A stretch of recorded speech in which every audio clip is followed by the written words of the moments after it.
were in the middle of a story about Shaughnessy. Oh yeah, and it was Marlo Lewis. It wasn't Marlo Thomas, and the orchestra leader was Ray Block. So anyway, so when Ray, uh, so when I said to Ray about I've lost it. You're gonna have to stop. I don't know. Let's go back and talk a little bit about the craft of sound effects. How would you get a job on a show? Was it assigned to you by CBS? It was assigned, yes, partially, but it was also requested. If you, for instance, in those days, it was the networks didn't control the shows. The advertising agencies did.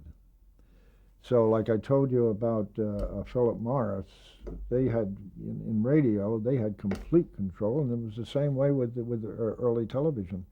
So they were doing the producing, and they were paying the bills and everything like that. And so they were using NBC, CBS, or ABC's facilities.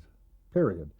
So they like sound effects, and CBS hated this in the sense that they had no control over what personnel worked shows. Like on some shows, they'd wait for a certain crew, a camera crew. They'd wait for that Studio One camera crew in order to bring in a special. But sometimes, on the when you were assigned to these particular shows, and you'd get a fee, from these shows. And like I used to get a lot of the comedy shows because from being a drummer and everything like that, I had pretty good timing, and so, and then there was a hierarchy. So you had your top sound effects men did the most difficult shows because not only were they good at doing the effects, they could stand the pressure, and the pressure sometimes, like on some of these specials, you'd be on a show Tom Buchanan would be on a show, say for 48 hours. He'd be sleeping there because, like, from a man from La Mancha, and he was requested by this one particular producer for all these the series, and but how things can go wrong and how the cooperation of how it took the makeup people and the hair people and everything like that. They were doing Man from La Mancha with Boris Karloff. And Boris Karloff, at the very last scene, he's laying dying, and as he turns, his mustache falls off. And that was the end. And they pull back. The whole show, and everybody just cried because he did he did such a remarkable show. But those are the things that happen. But and then sometimes, like in sound effects, they'd put us in the weirdest locations,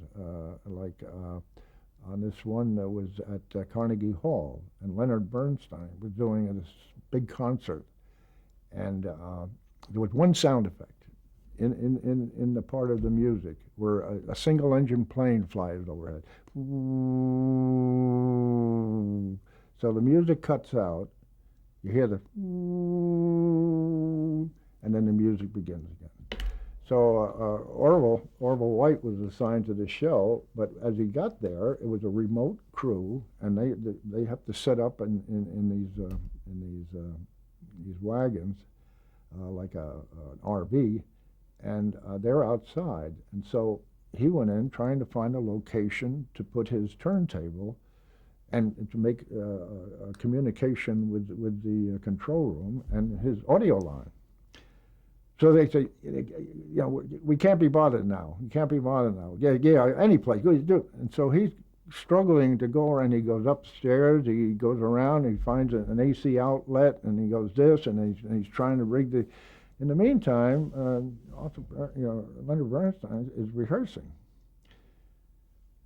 So he rehearses once, and he stops, and there's no plane. And now Orville is sweating bullets because he's trying to get this equipment together and to do it. And so Bernstein, they said, the director said, "Try it again, Leonard. We have a little problem, but it's fixed now." But it wasn't fixed. So they did the thing again. Leonard Bernstein stops. No music. And he says, "Who's ever doing that record, are you so stupid that you can't put the needle down on a record?" Well, Orville was black. And Orville had been in the department, as an equipment man, and then he served his apprenticeship and everything like that, and so he had been around a long time. But he just blew it. He went running downstairs and up on the stage, and he said, "Lenny, if you're so damn smart, you go up there and stick the needle on the turntable." Well, the orchestra, just about collapsed. They all laughed, and Bernstein never said another word. But that was the things that went wrong, and the problems that you had. Like when I did Rod Brown and the Rocket Rangers, we were out of the theater, and we're supposed to be in outer space, and you could hear taxis, the cabs going by outside, and horns and sirens and stuff like that. So that was some of the other problems we had. Now, in a studio, can you describe what a sound effects studio would look like? A sound effect for television? Yes. Well, they in the very beginning, they were just like where I did Captain Kangaroo and some of the soap operas out of. It came from Liederkrantz Hall, which was up at 58th Street in Park Avenue, and it was a former beer garden. And it had amazing acoustics. It had the best acoustics. And as a matter of fact, they say that Phil Spitali, recorded up there. It had fantastic acoustics, because what they used to do is they baffle the wall and put chicken wire over it and all this kind of stuff. Now, when I did Captain Kangaroo, at their present address at 526 West 57th Street, that used to be a Borden's milk barn. So to this, I don't know whether it's to this day, but I know it was when I was doing Captain Kangaroo from there. The flies were terrible. And as a matter of fact, it got so bad that Bob Keeshan, Captain Kangaroo, offered a quarter 25 cents for a bounty on every fly that was killed.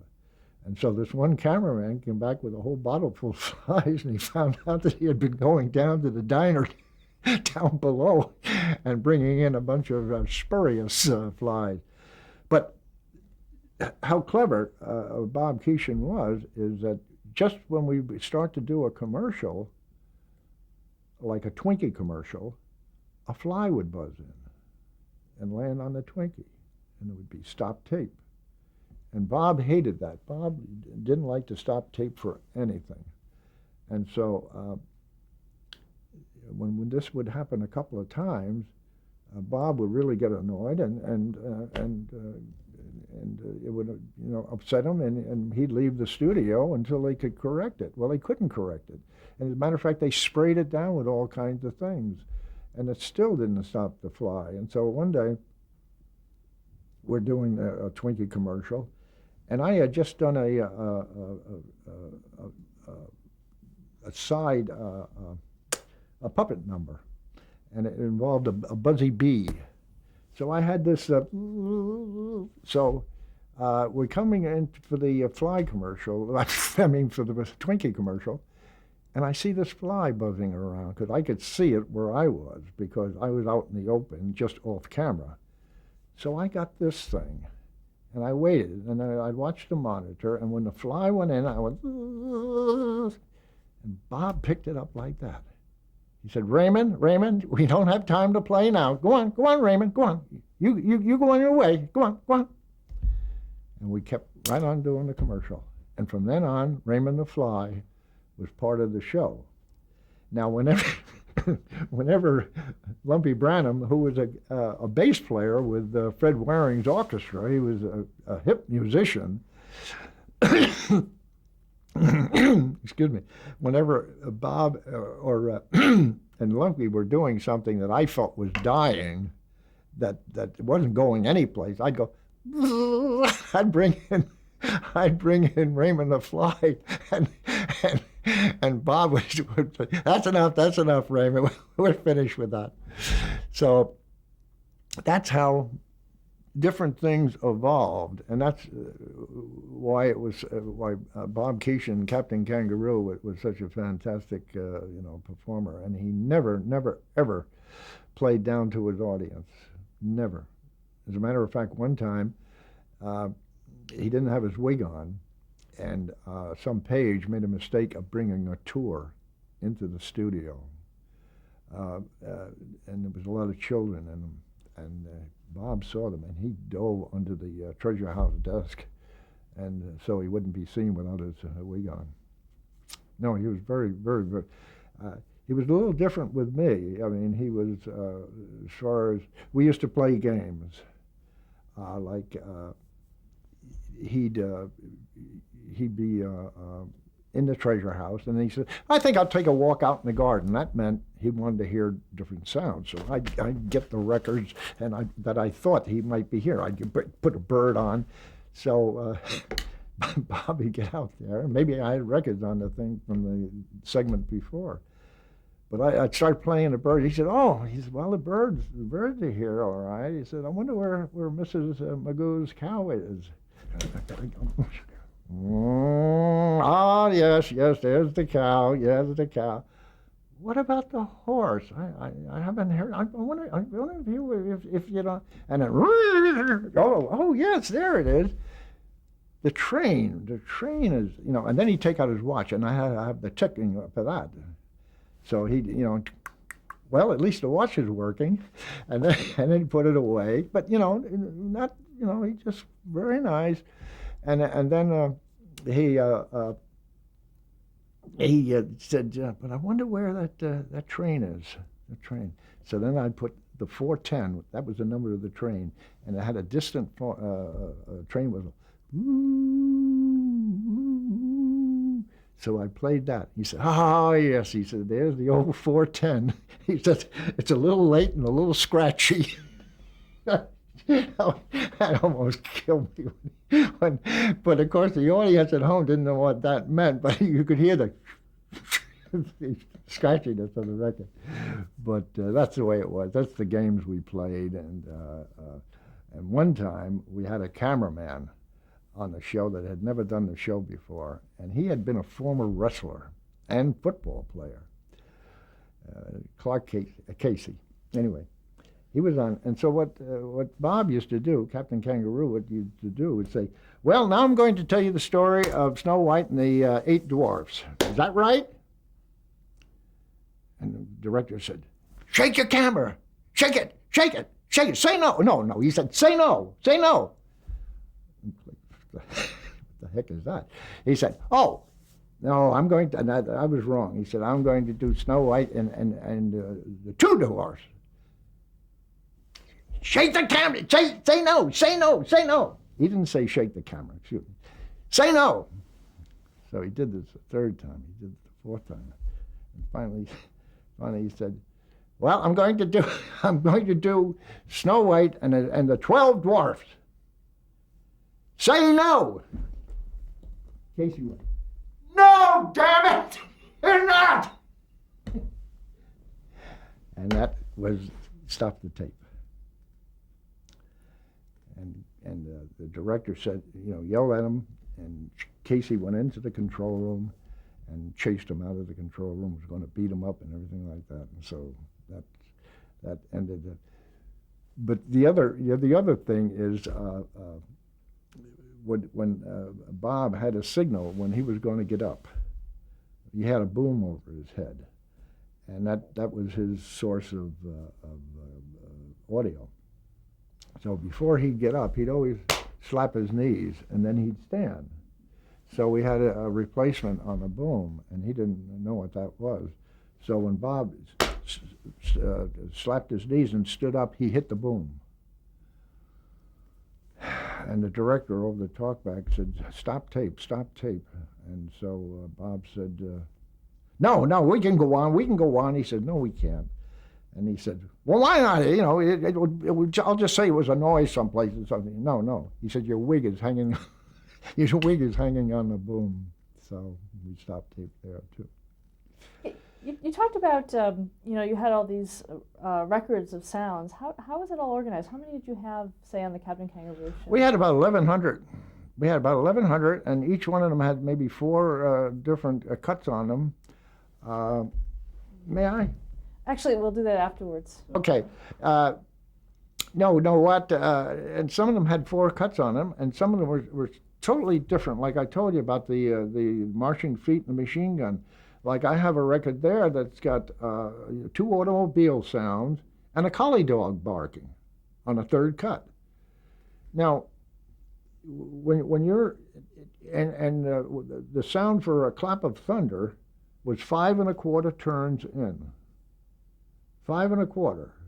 Now you could either cue it up with a chalk mark, so you put that needle down right on that groove where that chalk mark was, or you counted 5 1/4.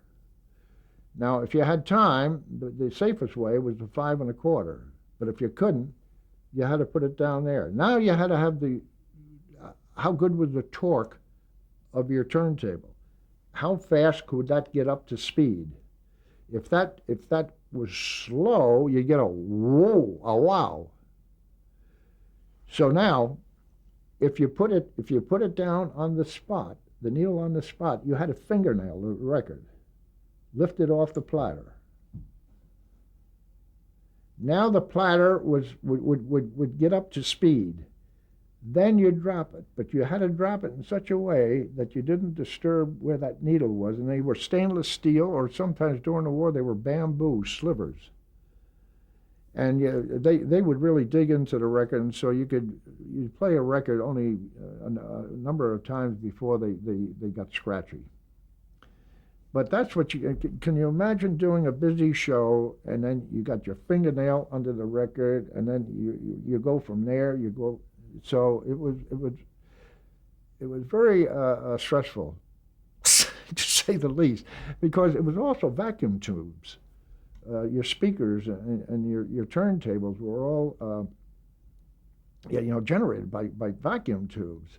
So if the vacuum tube went, you lost it. Or if somebody tripped on your AC wire, that's why we had twist lock thing. But sometimes sometimes the actors or somebody would move it, and if that got out of the wall, you lost all your speed or your electricity. So it was just that's why and you couldn't make any noise. I mean, if you drop something, what I used to do is like if I dropped this bottle, instead of having it hit the thing, I'd catch it with my foot, and I still to this day do that. And one time I was out in the garage and I had this small sledgehammer, and I dropped the thing and I didn't want it to make any noise. I put my foot in and I almost broke my foot. But that's what you did. Like one time a guy had the sound of they did a parachute. So they had 4 guys with a big sheet, and the parachute opened, and then this other guy climbed up on a 7-foot ladder, and they had all dirt and so forth down, and so he jumped off the ladder into that supposedly when the parachutist hit the ground. But he jumped too soon. And so in air, how he did it, nobody knows. In air, he just pulled himself, and he just didn't make any noise when he fell. But I mean, it was, and when you coughed, you coughed like this, and you couldn't make any noise, and no, if you make, that's why cigarette smoking and so forth and so on was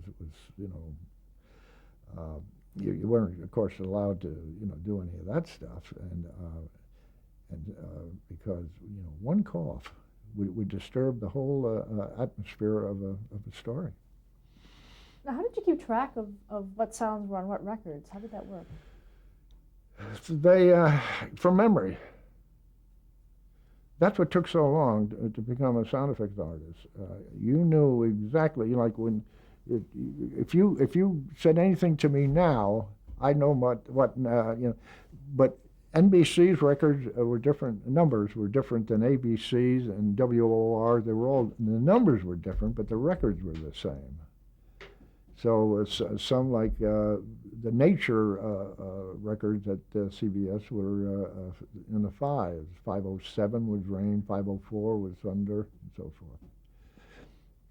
So that's and of course you have a book. I have a book that's that thick that I have in the back of this Radio Live and Television Live book I wrote. On the back, you'll see all those records that were used at NBC in those early days. So that's one of the ones. So but when you were doing a comedy show, and there was an audience, they didn't want you to use records. Everything was manual, or today they call it Foley. Why was that? Well, because it wasn't interesting for the audience to see somebody put a needle down on a record or to use a Mackenzie machine. The Mackenzie machine was kind of an offshoot of a laugh machine. It was a continuous loop of tape that had a silver spot that could, when it hit this eye, it would stop. So it was instantaneous cueing. And Captain Kangaroo Show was the first show at CBS to use it.